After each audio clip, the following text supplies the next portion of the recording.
Father Miguel sat alone in his dimly lit office, his eyes scanning the screens of the security monitors. A sense of unease had settled over him ever since a series of burglaries plagued the church. Night after night, he combed through the footage from hidden cameras, hoping to uncover a clue, but each hour passed with nothing more than flickering lights and empty hallways. Then, one night, something unexpected occurred. A familiar figure appeared on the screen, his silhouette unmistakable. It was Cardinal Luis Antonio Tagle. Unaware of the watchful eyes on him, the cardinal moved through the church, his actions sending a shiver down Father Miguel's spine. What happened next would leave him questioning everything he thought he knew about the esteemed cardinal. Just 2 weeks earlier, the atmosphere in the parish was electric with anticipation. News spread like wildfire that Cardinal Luis Antonio Tagle, renowned for his compassion and humility, would be visiting the church. The townspeople eagerly gathered, excited to meet the man whose kindness had earned him respect and admiration far beyond the church walls. Families arrived early, crowding the pews and filling the courtyard. Everyone, it seemed, was eager to catch a glimpse of the cardinal. Father Miguel stood nervously by the entrance, adjusting his collar, trying to calm his nerves. He had met Cardinal Tagle before, but never under such circumstances. The sleek black car pulled up to the gravel driveway, and Miguel stepped forward, his palms clammy despite the cool breeze. The cardinal stepped out of the car, offering his signature warm smile and a slight bow to the gathered crowd. "Your Eminence," Miguel greeted, bowing deeply. The cardinal's presence seemed to uplift the entire crowd.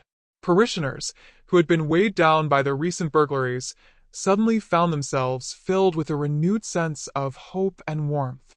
It was as if his mere presence had lifted their spirits. Inside the church, the cardinal moved gracefully through the crowd, shaking hands, offering blessings, and genuinely engaging with everyone he met. Father Miguel couldn't help but feel awestruck by the cardinal's humility. Despite his high rank, he carried himself with the grace of a servant. But as Miguel watched from the periphery, something felt off. Clara, the church housekeeper, usually a quiet and reserved woman, seemed unusually tense that day. She lingered in the shadows near the sacristy, her hands tightly clasped, her eyes darting nervously toward the cardinal. Then, when Cardinal Tagle approached, she stepped forward and whispered something to him. Miguel watched closely as the cardinal nodded, his expression unreadable. Clara's face paled as she turned abruptly and left the room, her eyes wide with an emotion Miguel couldn't quite place. The moment unsettled him. It wasn't like Clara to act so strangely, especially not in front of someone as revered as the cardinal. Miguel tried to shake off the unease, but couldn't help but wonder what had passed between them. As the evening wore on, his thoughts kept circling back to that strange interaction. Later that night, as the clock ticked toward midnight, Father Miguel's phone buzzed on the nightstand. He groggily reached for it, his mind still foggy with the events of the evening. The caller ID displayed the security company overseeing the newly installed cameras. Miguel's heart sank. After weeks of uneventful monitoring, a call at this hour could only mean one thing: trouble. "Father Miguel," the operator said, "we detected some unusual activity near the east corridor. You may want to review the footage." Miguel hung up quickly, dressed in haste, and made his way to the small office where the monitors were housed. The church was silent, its long corridors dark, only the faint moonlight seeping through the stained glass windows. As he sat in front of the security monitors, he navigated to the footage from earlier in the evening. At first, the screen displayed the usual empty hallways, the locked doors, and the familiar stillness. But then, as the timestamp passed 11 p.m., a shadowy figure emerged from the corner of the frame. It was Cardinal Luis Antonio Tagle. Miguel's heart skipped a beat as he leaned closer to the screen.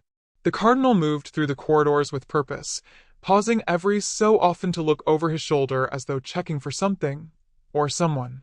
Miguel's chest tightened. What could the cardinal be doing here at this hour? The footage grew more troubling as the cardinal approached Clara's quarters. He paused outside her door, his hand hovering over the doorknob. Again, he glanced down the hallway, ensuring no one was watching. Satisfied, he entered the room, disappearing from view. Miguel froze. A chill ran down his spine. His mind raced. What was Cardinal Tagle doing in Clara's room at this time of night? Miguel's first instinct was to give the Cardinal the benefit of the doubt. Surely there was an innocent explanation for his actions. But as he watched the footage again, he couldn't shake the feeling that something was deeply wrong. The secrecy, the glances over his shoulder, the late hour, it all felt calculated. Why would the Cardinal be acting so covertly? Miguel played the footage over and over, scrutinizing every detail. The Cardinal's movements were deliberate, measured, almost as if he were hiding something. What was he doing in Clara's room? Miguel murmured aloud, his thoughts spiraling. He tried to dismiss the darker possibilities forming in his mind, but they refused to be silenced. 30 minutes later, Miguel turned off the footage and rubbed his temples. He knew he couldn't act on speculation alone. He needed more information. For now, he would wait and observe. But even as he left the office, a gnawing sense of unease lingered in the pit of his stomach. Something wasn't right, and he couldn't shake the feeling that delaying action would come with consequences he couldn't yet foresee. The next morning, the sun cast a warm glow over the church, but the atmosphere inside was far from bright. The parishioners whispered amongst themselves, exchanging furtive glances and hushed conversations. Word of the Cardinal's late-night movements had somehow found its way into the congregation. "I heard he was seen near Clara's quarters," one woman murmured, her voice filled with uncertainty. "Surely it's nothing," another replied, though her tone suggested otherwise. "Cardinal Tagle is a man of God," a third voice interjected. There must be an explanation, but not everyone shared that view. "A man is a man," came a gruff voice from the back. Clergy or not, secrecy at that hour raises questions. Father Miguel moved through the crowd, each comment weighing heavily on him.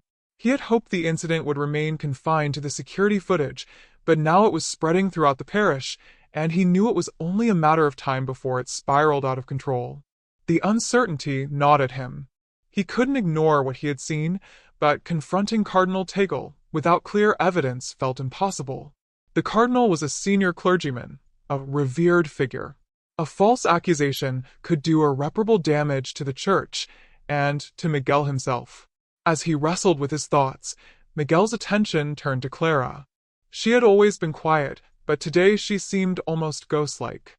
She avoided eye contact, kept to herself, and declined invitations to join the other nuns in their morning prayers. Her shoulders were hunched, her gaze fixed on the floor, as though she were carrying a burden too heavy to bear.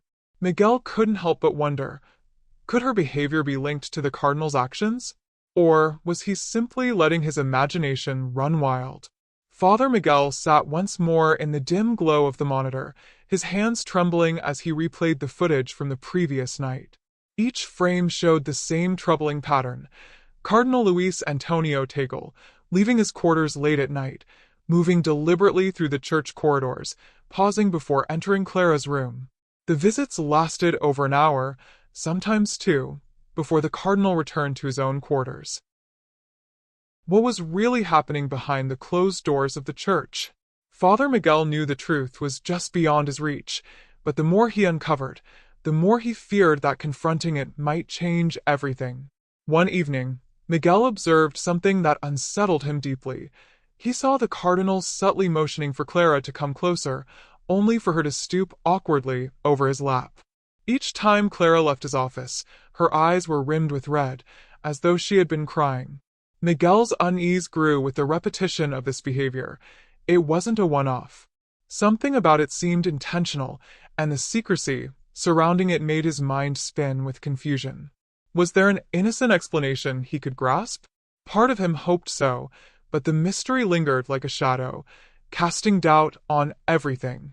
For hours, Miguel sat in silence, grappling with his thoughts. The idea of confronting Cardinal Tagle seemed unbearable. Doing so could cost him everything, his position, his reputation, and perhaps even the reputation of the church itself. Yet to stay silent felt equally wrong. He couldn't ignore what he had witnessed. But how could he act? His phone suddenly buzzed on the desk, pulling him out of his spiraling thoughts. With a sense of dread, he looked at the caller ID. It was from the security company. His heart sank. Father Miguel, the operator's voice came through, cold and professional. We've reviewed some additional footage and have noticed a concerning pattern of behavior. Given the circumstances, we feel obligated to inform you that this conduct is highly irregular. It may require further investigation.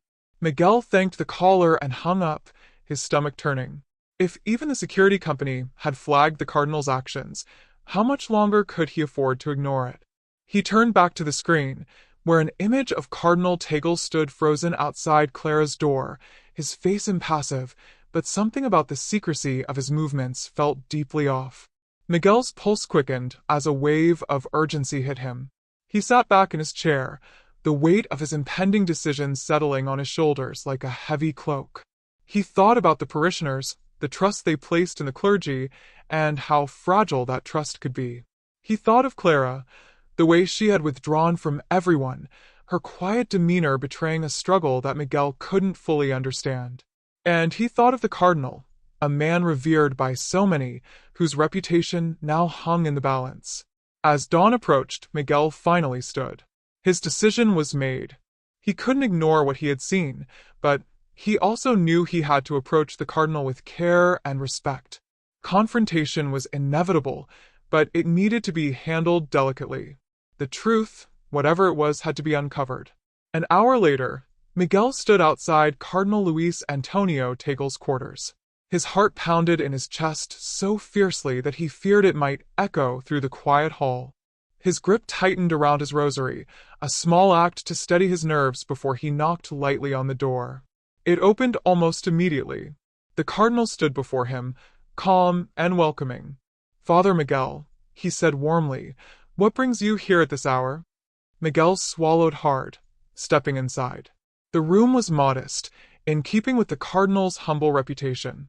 Yet, Miguel's focus wasn't on the surroundings, but entirely on the man before him. "Your Eminence," Miguel began, voice tight, "there's something I must address with you, though it pains me to do so." The Cardinal gestured for him to sit, his expression serene. "Please, speak freely," he said, an air of patience in his tone. Miguel hesitated before continuing, carefully choosing his words. "Over the past several nights, I've noticed some unusual activity on the security footage. You've been visiting Clara's quarters late at night. The secrecy, the timing, it's raised questions that I can no longer ignore." A tense silence filled the room. Yet, instead of reacting with anger or defensiveness, the Cardinal's face softened. Understanding, not defensiveness, was reflected in his eyes. "Father Miguel," Tagle began, folding his hands, "Sister Clara has been struggling with severe depression. She came to me privately on my first day here, seeking guidance.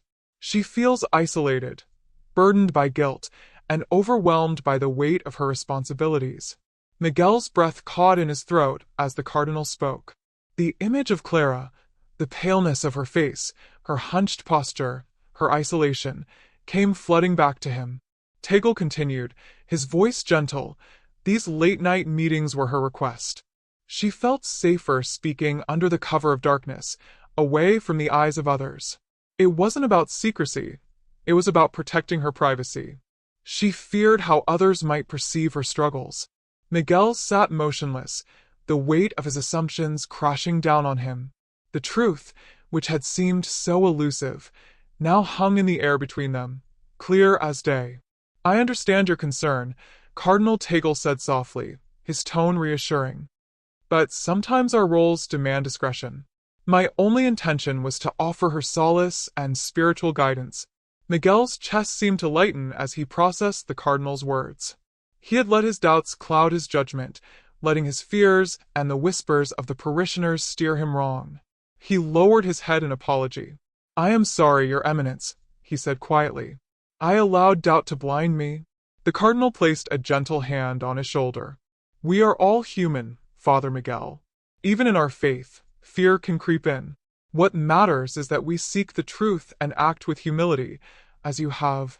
As Miguel left the Cardinal's quarters, a sense of peace began to settle over him, but it was tempered by a sobering realization: how easily appearances could deceive, how easily one could misjudge the intentions of others. That afternoon, Clara approached Father Miguel in the quiet of the chapel. "Thank you, Father," she whispered, her voice filled with relief, "for understanding and keeping my struggles private." Miguel nodded, humbled by her trust. The burden of his earlier doubts felt heavier now, but his resolution was firm. In the future, he would approach his challenges with greater care, caution, and compassion. He understood now that mistrust could exact a heavy toll on both the soul and the heart. Have you ever made an assumption, expecting the worst, only to be proven wrong? Share your experience with us in the comments. And as always, catch you in the next video.